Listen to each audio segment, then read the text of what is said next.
Me entristece mucho el reciente fallecimiento de mi abuelo y me veo obligado a compartir la forma en que lo conocí mejor. No estaría aquí si no fuera por él. Una entidad vino a buscarme cuando tenía 8 años y no habría sobrevivido si alguien más que no fuera mi abuelo hubiera estado conduciendo. Mi abuelo y yo estábamos en un viaje de pesca. Ese día mi papá tenía la intención de unirse a nosotros, pero surgió algo, así que éramos solo nosotros dos por primera vez. Era un poco incómodo, porque en realidad nunca había estado a solas con él. Siempre había visto a otros interactuar con él, pero yo tenía poco que decir porque solo tenía 8 años. Para mí, era la voz de la autoridad, cuando mi abuelo me contaba sobre los diferentes tipos de peces y qué cebos usar. Lo escuché como si fuera lo más importante del mundo. Resultó ser algo bueno que tomara sus palabras tan en serio. Eso más tarde me salvaría la vida. Comenzó de manera muy inocua, mientras caminábamos por un pequeño desfiladero para regresar al auto. Desde el lugar de pesca podía escuchar el eco de la voz de mi abuelo desde las altas paredes de roca, mientras empacaba cosas en el auto. Tuve varios minutos para deambular, y los usé para correr de regreso a esa área y gritar. Mi grito resonó débilmente, solo una vez, y luego cuando volví a gritar, no escuché ningún reflejo del ruido. Era demasiado joven en ese momento, pero ahora entiendo lo imposible que fue eso.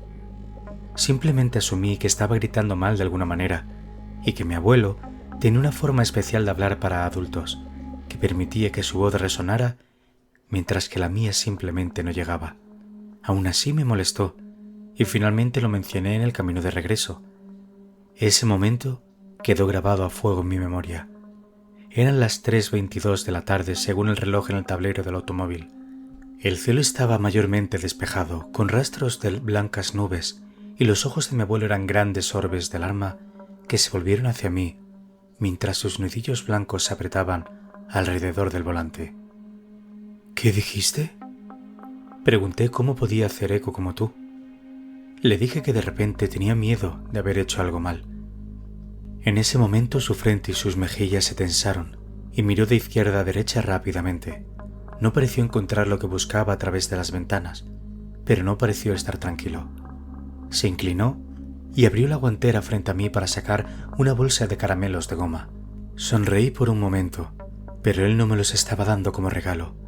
Pretendía que me los comiera todos. Sostuve la bolsa en mis manos. Me los podría haber comido todos poco a poco a lo largo del día, pero no todos a la vez. ¿Por qué comerlos todos?, dije bruscamente.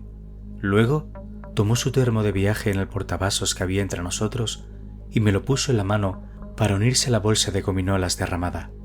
«Bebe todo esto». «No puedo tomar café», le dije. «Tu madre lo entenderá». «Bébelo. Sé que sabe mal, pero bébetelo». Su mirada se volvió a centrar en algo más allá de mí, y giré la cabeza hacia mi ventana para ver las colinas boscosas rodando a varias velocidades aparentes en función de su distancia. Las colinas más lejanas en el horizonte apenas parecían estar moviéndose, pero pensé que vi una pequeña motita encima de uno. Mi abuelo me agarró del hombro con una mano. «Bebe, chico, bebe, y come esas gominolas. Necesitas el azúcar y la cafeína. Intentará que te duermas». Decir que estaba asustado entonces sería un eufemismo. Ninguna parte de mí pensó que esta era una broma de algún tipo. Él era un hombre demasiado reservado y austero para eso. El café sabía horrible, pero lo bebí de un trago, hasta que no quedó nada. Después de eso yo comencé a tragar gominolas enteras hasta que se terminaron. Miré a mi derecha, y la mancha en la distancia todavía estaba allí, pero ahora en una cadena de colinas más cercana. Todavía era pequeña, pero ahora tenía un movimiento similar a algo que se agitaba de un lado a otro. Mi abuelo apartó la mirada de la cosa a la distancia para enfocarse en mi cara. Respiró por la nariz y se volvió hacia adelante determinado de una manera que nunca lo había visto. Su pierna se movió y el auto comenzó a acelerar. Estábamos yendo al límite de velocidad en una carretera vacía. El azúcar, la cafeína y el miedo comenzaron a tener un efecto en mí. Recuerdo que mis mejillas y mi frente se calentaban y mis manos cada vez más sudorosas. Pregunté qué estaba pasando. Tengo miedo, Mi abuelo respiró, fijando sus ojos en el camino mientras continuaba pisando el acelerador. Pude ver la aguja pasando de 120. Eso te ayudará a mantenerte despierto. Esta cosa olvidada de Dios, vino por tu abuela y comenzó de la misma manera.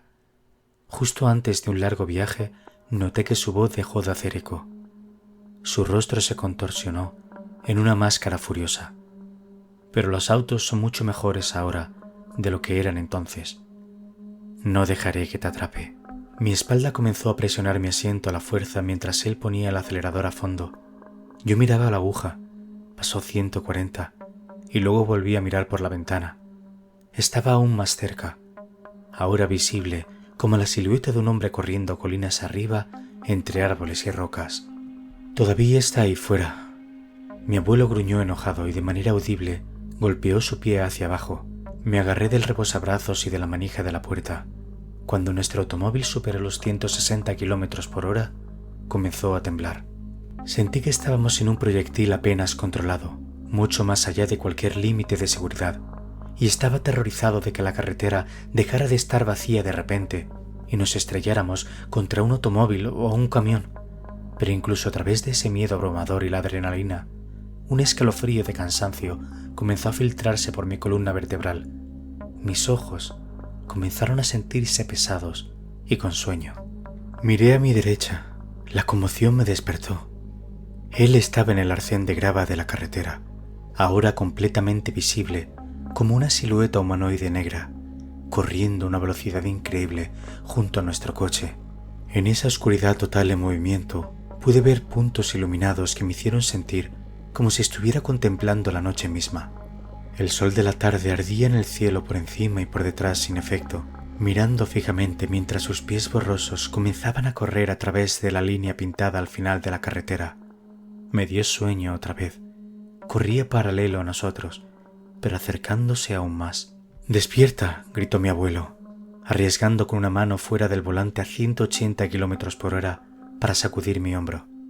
«Está tratando de drenar la vida de ti. ¡Despierta!». Tiró del auto un carril a la izquierda y todavía presionando en mi asiento por la aceleración miré hacia adelante, a las líneas hipnóticas en medio del camino. Poco a poco los pies negros comenzaron a aterrizar entre cada tablero, manteniendo el ritmo de nosotros. Recuerdo que el auto temblaba violentamente a mi alrededor, de la misma forma que imagino un transbordador espacial despegando alrededor de sus astronautas. Ahora sé que estábamos yendo a 190 kilómetros y acercándonos a lo más que podía el automóvil. Pero en ese momento me quedé atrapado mirando las líneas hipnóticas y las estrellas en esas piernas vacías que se movían rápidamente de un lado a otro mientras corría junto al automóvil, y se agachó con una mano para abrir la puerta. Los vientos a 190 kilómetros por hora me rasgaban la ropa y el cabello, despertándome a mitad de camino. Grité y mi abuelo tiró el auto hacia la izquierda de nuevo, lo más que pudo sin salirse de la carretera. No importaba. La silueta corriendo sostenía la puerta. La volvió a abrir contra el viento con su brazo lleno de estrellas y comenzó a prepararse para saltar al auto con nosotros. El otro brazo me agarró al cuello. El frío que sentí no se puede describir con meras palabras. Mi abuelo dio el único grito de miedo que jamás escucharía de él cuando el auto parecía estar temblando a nuestro alrededor. Miré a la izquierda y en el velocímetro encontré que la aguja estaba ilegiblemente lejos en el rojo y sentí el peso de un manto de sueño que cayó sobre mí mientras la silueta me agarraba repetidamente, pero no lograba alcanzarme. La puerta se cerró de golpe cortando el viento. Centímetro a centímetro comenzamos a alejarnos. Siguió corriendo furiosamente al lado, pero la entidad era un poco demasiado lenta. Al darse cuenta de que no podía atraparnos, desapareció. Habíamos escapado. Me desperté en un hospital varios días después. Mi abuelo no le contó a nadie la verdadera historia, por supuesto, pero los médicos tenían muchas explicaciones, electrolitos, aguas, sales, y atribuyeron mi coma a algún tipo de desequilibrio dietético grave. Pero sabía la verdad y me aseguré de decirle a las personas que me importan el pequeño consejo que me enseñó mi abuelo. No importa si no tiene sentido para ti. Solo escucha. Todavía está ahí fuera, en cualquier lugar. Probablemente siempre ha estado allí y sea más antiguo que todos en la Tierra. Simplemente nunca fue un problema antes de que comenzáramos a traer grandes velocidades a nuestra vida diaria. La gente muere todos los días al caer dormidos al volante, y sé con certeza que no todos esos incidentes son inocentes. Si tu voz deja de hacer eco, cancela tu viaje por carretera, ya que si no, te estará esperando. Si te encantan los relatos de terror, asegúrate de suscribirte al canal y dejar tus comentarios. No olvides activar la campanita para recibir notificaciones de nuevos relatos espeluznantes. Nos vemos en el próximo escalofriante episodio.